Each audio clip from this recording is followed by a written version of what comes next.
நேயர்களே, இன்றைக்கு America Iran போரில் அமெரிக்க அதிபர் ரொம்பவே கொதிநிலையில் இருக்கார். மிக மோசமாக உலகத்தில் 3ஆம் தர பேச்சாளனை விட கேவலமாக பேசுகிறார். நான் இங்கே வார்த்தையால் பதிவு செய்ய முடியாத அளவிற்கு அவருடைய வார்த்தைகள் FUC அப்படின்ட்டு புள்ளி புள்ளி வைக்கிற அளவிற்கு ஒரு கேவலமான வார்த்தைகளை பயன்படுத்துகிறார். பைத்தியக்கார பயல்களாக நீங்கள் ஹர்மூஸ் ஜலசந்தியை திறக்கணும், இல்லைனா செவ்வாய்க்கிழமை நரகத்தில் வாழ வேண்டி வரும் அப்படின்னு பயங்கரமான வார்த்தைகள். ஹர்மூஸ் நீர்வழி பாதையை அடுத்த 48 மணி நேரத்தில் திறக்கலைன்னா ஈரானுடைய மின்சார கட்டமைப்புகளை தாக்கி அவர்களுக்கு நரகத்தை காட்டுவேன் என்று அமெரிக்க அதிபர் டொனால்ட் ட்ரம்ப் எச்சரிக்கை விடுத்தார். கடந்த 26ஆம் தேதி வழங்கிய 10 நாட்கள் கெடு இன்று மாலையோடு முடிவாகிறது. இன்றைக்கு திங்கட்கிழமை 6 மணி. இன்னும் 2 நாட்களுக்குள் ஹெர்மூஸ் நீர்வழிப்பாதையை திறக்காவிட்டால் மோசமான பின்விளைவுகளை எதிர்கொள்ள நேரிடும் என்று அவர் அச்சுறுத்தியிருக்கிறது மட்டுமல்ல, அப்படி தாக்குதல்கள் நடத்தப்பட்டால் அமெரிக்கா மற்றும் இஸ்ரேலுக்காக மொத்த வளைகுடா நாடுகளே நாங்கள் நரகமாக மாட்டிவிடுவோம் என ஈரான் பதிலடி கொடுத்திருக்கிறது. மொத்த வளைகுடாவையும் நரகமாக மாற்றினால் அமெரிக்கா தனது தாக்குதலை விரிவுபடுத்துமா? இதில் ஒரு பெரிய கேள்வி இருக்கிறது. தற்போது மத்திய கிழக்கில் நிலைமை ரொம்ப மோசமாகி வருகிறது. ஈரானுடைய புரட்சிகர IRGC மிக கடுமையாக எச்சரித்திருக்கிறது. IRGCனுடைய இராணுவ தலைமையகத்தினுடைய செய்தி தொடர்பாளரான இப்ராஹிம்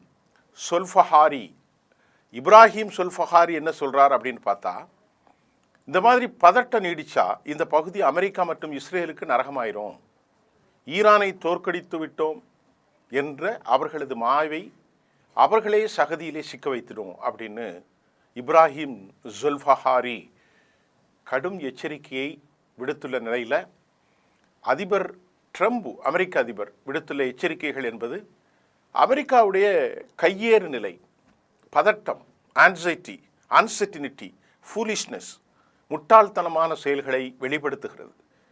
எளிமையாக சொல்ல வேண்டுமென்றால் நரகத்தினுடைய கதவுகள் திறக்கப்படும் என்பதே இங்கு செய்தி எனவும் ஈரான் தரப்பில் தெரிவிக்கப்பட்டுள்ளது.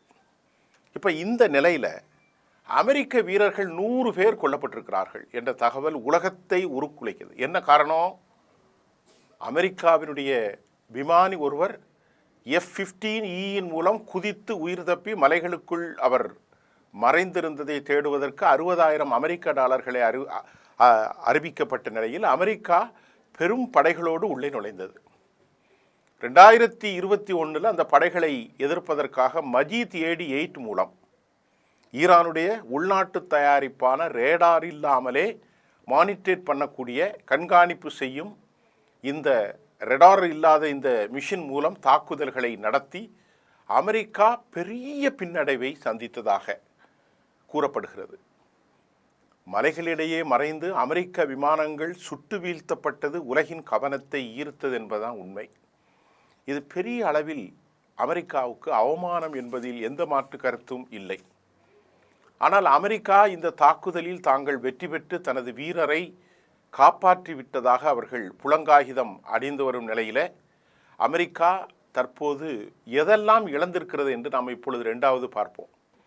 ஒரு தாக்குதலில் ஒரு வீரனை காப்பாற்றுவதற்காக 2 ஹெர்குலஸ் விமானங்களை அவர்கள் இழந்திருக்கிறார்கள். 2 ஹெலிகாப்டர்கள், அமெரிக்காவினுடைய ஹெலிகாப்டர்கள் அழிக்கப்பட்டிருக்கிறது. அமெரிக்காவுடைய C-130 and Black Hawk fully destroyed by Iran ongoing attack சென்று கொண்டிருந்த அதில் நாசம் செய்யப்பட்டிருக்கிறது. US-60 ஹெலிகாப்டர், இதில் மொத்தமே இந்த US-60ல் 64 விமானங்களில் 2 விமானங்கள் அது தாக்கப்பட்டிருக்கிறது. ஏராளமான அமெரிக்க வீரர்கள் சென்றார்கள். ஏராளமான குண்டுகள் வீசப்பட்டது. ஈரானுடைய பராஸ் படை அணி சம்பவ இடத்திற்கு சென்று தாக்குதல் நடத்தி இந்த தாக்குதலின் மூலம் 100 பேர் அளவிற்கும் சாப்பர்களை எல்லாம் இழந்து அமெரிக்கா தப்பி ஓடிவிட்டது. இதை ஒரு பெரிய வெற்றியாக கொண்டாடி கொண்டிருக்கிறார்கள். இது வெற்றி அல்ல. இந்த தாக்குதலிலே சபாநாயகர் பக்கர் ஹலிபாப் எக்ஸ்தலத்தில் என்ன சொன்னார் என்று நாம் பார்ப்போம். அவர்தான் இப்பொழுது உச்சபட்ச தலைவராக இருக்கிறார்.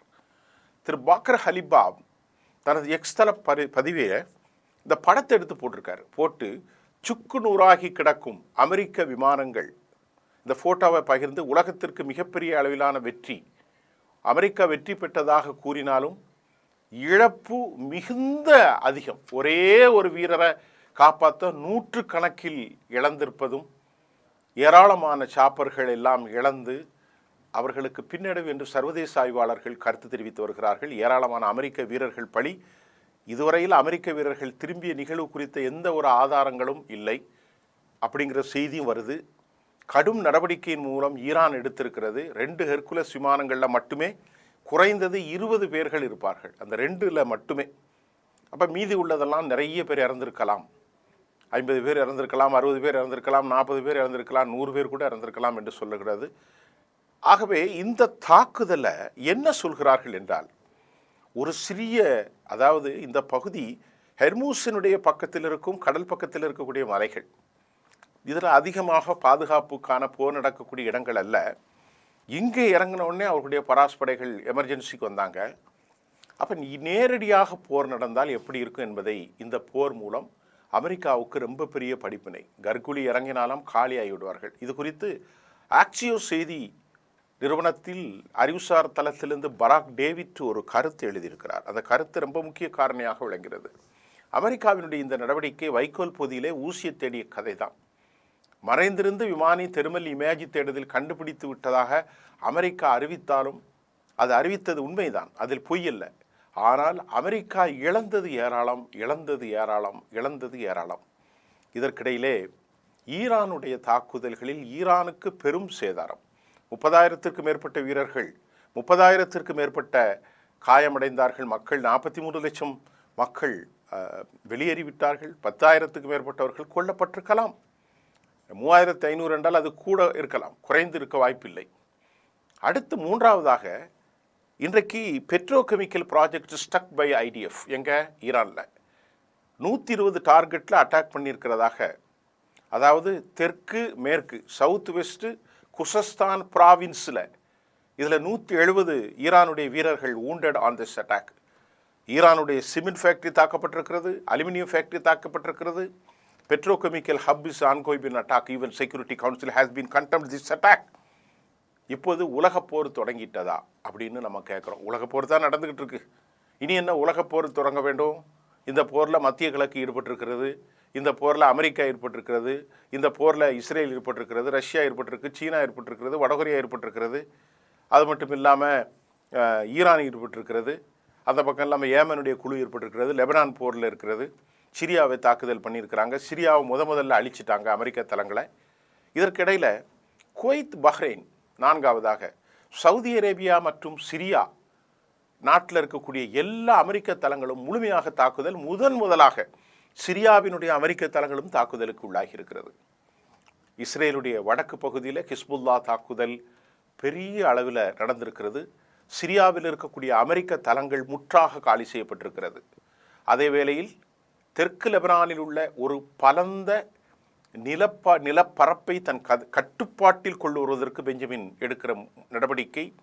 இஸ்ரேலுடைய பாதுகாப்புத்துறை அமைச்சர் புதிய உத்தரவுகளை பிறப்பித்தார். ஈரானினுடைய நட்பு அமைப்பான ஹிஸ்புல்லாவிடம் இருந்து வரும் தாக்குதல்கள் கடந்த முறையை விட மிக கொடூரமாக இருக்கிறது. தங்களை பாதுகாத்து கொள்ளும் பொருட்டு இந்த பகுதியை ஒரு பஃபர் ஜோனாக அவர்கள் மாற்றியிருக்கிறார்கள். Syria buffer zone, Lebanon buffer zone, Gaza buffer zone. ஹிஸ்புல்லாவுடைய தாக்குதலில் இருந்து இஸ்ரேலின் வடக்கு எல்லை பகுதி முழுமையாக பாதுகாப்பானவை என்று இஸ்ரேல் கருதும் வரை இவ்வாறாக புதிதாக உருவாக்கப்பட்ட பாதுகாப்பு மண்டலத்திற்குள் வசிக்கும் சுமார் 6 லட்சம் மக்கள் தங்கள் வீடுகளுக்கு திரும்பும் வரை திரும்பக்கூடாது என்று அறிவுறுத்தப்பட்டுள்ளது. இந்த போரில் நாம் புரிந்து கொள்வது மிக முக்கியமாக அமெரிக்க அதிபருடைய கொதிநிலை. அவர் ஏற்கனவே 48 மணி நேரம், அதற்கு பிறகு 5 நாட்கள், அதற்கு பிறகு 10 நாட்கள், தற்போது 48 மணி நேரத்தில் போர் நிறுத்தப்படவில்லை என்றால் நரகத்தை காண்பிப்போம்.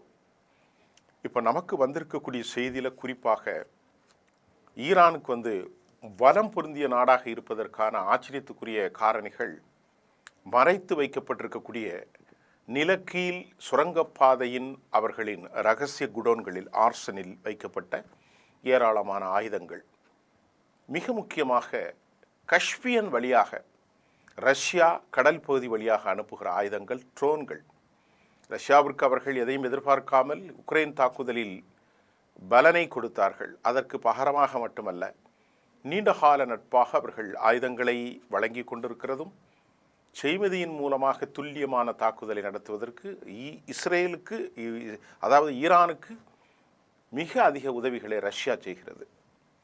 வடகொரியாவில் இருந்து கொடுக்கப்பட்ட பல ஆயுதங்கள் ட்ரெயின் மூலமாக சீனாவுக்கு வருகிறது, ரயில் பாதை, இருப்பு பாதை வழியாக. அது நேரடியாக இருப்பு பாதையிலே கொண்டு வந்து சேர்க்கப்படும் இந்த ஆயுதங்கள் சீனாவுக்கு வந்து சீனாவிலிருந்து கப்பல்களின் மூலம் அது ஈரானுக்கு செல்கிறது. அப்போ சீனாவுடைய ஆயுதங்கள், வடகொரியாவினுடைய ஆயுதங்கள் என்ற பெரும் பொருட்செலவில் ஆயுதங்களுக்கு பற்றாக்குறையற்ற ஒரு நிலையை பெரும் 3 நாடுகளும் அவர்களுக்கு சப்ளை செய்கிறார்கள். ஏற்கனவே 40 ஆண்டுகளாக அவர்கள் தயாரித்திருக்கிற ஆயுதங்கள், கடந்த முறை பெற்ற அனுபவம், தற்போது அமெரிக்க படைகளை, CIA உளவு அமைப்பை 3 மாடியை ரியாதில் காலி செய்தது வரைக்கும் எல்லாவற்றையும் அவர்கள் துல்லியமாக தாக்குவதற்கு ரஷ்யா, சீனா உதவி. செய்மதி படம் கொடூரமான ஆயுதங்களை கொடுத்து, அதாவது நீங்கள் சொல்ல வேண்டுமென்றால் இந்திய பெருங்கடலில் இருக்கக்கூடிய டியூகோ கார்சியாவில் வீசப்பட்ட முசுடு ஏவுகணை என அமெரிக்கா தெரிவித்திருக்கிறது. இது வடகொரியாவின் ஆயுதம். இந்த முசுடு, இதன் தொழில்நுட்பத்தை ஈரானுக்கு கொடுத்துதான் அதில் பல மாற்றங்கள் செய்யாமலும் தாக்குதல் நடத்தியிருக்கிறார்கள். இது ரொம்ப முக்கியம். இந்த போரில் அவர்கள் மடிவதற்கோ கீழ் வைப்பதற்கோ சாத்தியம் அல்ல அல்ல அல்ல. இரண்டாவது பாயிண்ட், பொருளாதாரத்திற்கும் ஆதரவு கொடுக்கிறது மட்டுமல்லாமல் 15க்கும் மேற்பட்ட அமெரிக்க தளங்கள் இன்க்ளூடிங் ஈராக், சிரியாவை நாசம் செய்து விட்டார்கள். மத்திய தரைக்கடல்ல பல லட்சம் கோடிக்கணக்கான ஆயுதங்களை கொடுத்தும் ஒரு கல்லை கூட எதிரான நிலையில் யுனைடெட் அரபு எமிரேட்ஸ், கத்தர், குவைத் மற்றும் சவுதி மௌனியாகி போயிருக்கிறது. ஒரு கல்லை கூட எடுத்து வீச தயவில்லை. அதற்கு காரணம் என்ன? ரைட்.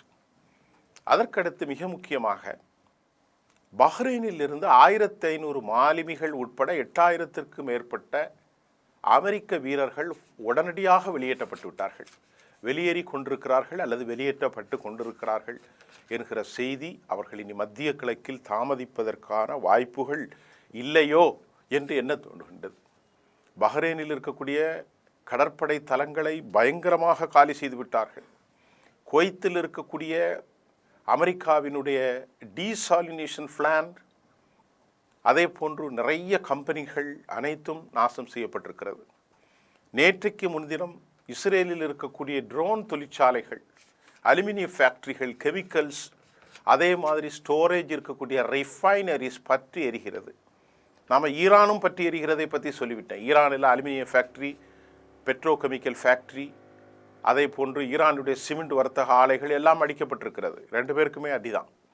இப்போது இந்த போரை நிறுத்துவதற்கு நரகத்தை திறந்தேன் என்றால் அவர்கள் சொர்க்கத்தை திறக்கப் போவதில்லை. அவர்கள் இன்னும் கடுமையான நரகத்தை இவர்களின் மீது திறக்கப் போகிறார்கள். அமெரிக்கா சரண்டர் ஆகுவதை விட வேறு வழி இல்லை என்ற நிலைமைத்தான் இருக்கிறது. ஆனால் அமெரிக்கா இவர்களை சரண்டர் செய்ய சொல்கிறது. என்ன நடப்பது என்பது நமக்கு ஏற்புடையதாக தெரியவில்லை. என்ன நடப்பது என்று ஏற்புடையதாக தெரியவில்லை. ஹெர்மூசி அவர்கள் ஒருபோதும் காலி செய்ய முடியாது. படைகளை ஒருபோதும் உள்ளே இறக்க முடியாது. அதுக்கு நேற்று நடந்த சாப்பர் தாக்குதல்கள் 100 பேர் இறந்தது இல்லையா?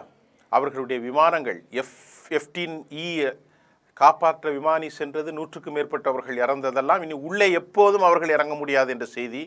ஹெர்மூஸை அவர்கள் தாக்கினால் மட்டுமில்லாமல் பாப் அல் மந்தி, தற்போது மந்தீர் அந்த பகுதியிலே இப்போது ஹவுதிகளுடைய கட்டுப்பாட்டுக்குள் வந்திருக்கிறது. இனி உலகம் பெரும் அனர்த்தத்தை சந்திக்கிற நேரத்தில் இனி உலகப்போர் இனி எப்போது தொடங்க வேண்டும்? அதுதான் நமக்கு கேள்வி. உலகப்போர் தான் தொடங்கி ஆவிட்டாச்சு. உலகப்போர் எனக்கு தொடங்குவதற்கு ஒன்றும் இல்லை. உலகமே இன்றைக்கு பேரழிவில் இருக்கிறது. ஒரே ஒரு செய்தி, அமெரிக்கா தனித்து விடப்பட்டுள்ளது. யூரோப்பியனுடைய மிக முக்கியமாக ஸ்பெயின் மற்றும் பிரான்ஸ் போன்ற நாடுகளுக்கு ஈரானிலிருந்து எண்ணெய் சப்ளை செய்யப்பட்டிருக்கிறது. டாலரைசேஷன் என்ற கான்செப்ட் இப்போது உருவாகிட்டு, டாலரை அவங்க எக்ஸெப்ட் பண்ண மாட்டாங்க. யுவானில் இப்பொழுது பிஸ்னஸ் நடக்கிறது. இந்தியாவிற்கும் வந்து கொண்டு இருக்கிறது. அமெரிக்கா தடுக்க முடியாமல் கை செய்தப்பட்டு பதட்டத்தில் தான் அமெரிக்க அதிபர் மோசமான வார்த்தைகளால், நான் சொல்லிவிட முடியாத கேவலமான இழிவான வார்த்தைகளால் பேசி கொண்டிருக்கிறார் என்பதுதான் இன்றைய செய்தி. மீண்டும் அடுத்த செய்தியில் சந்திப்போம். நன்றி.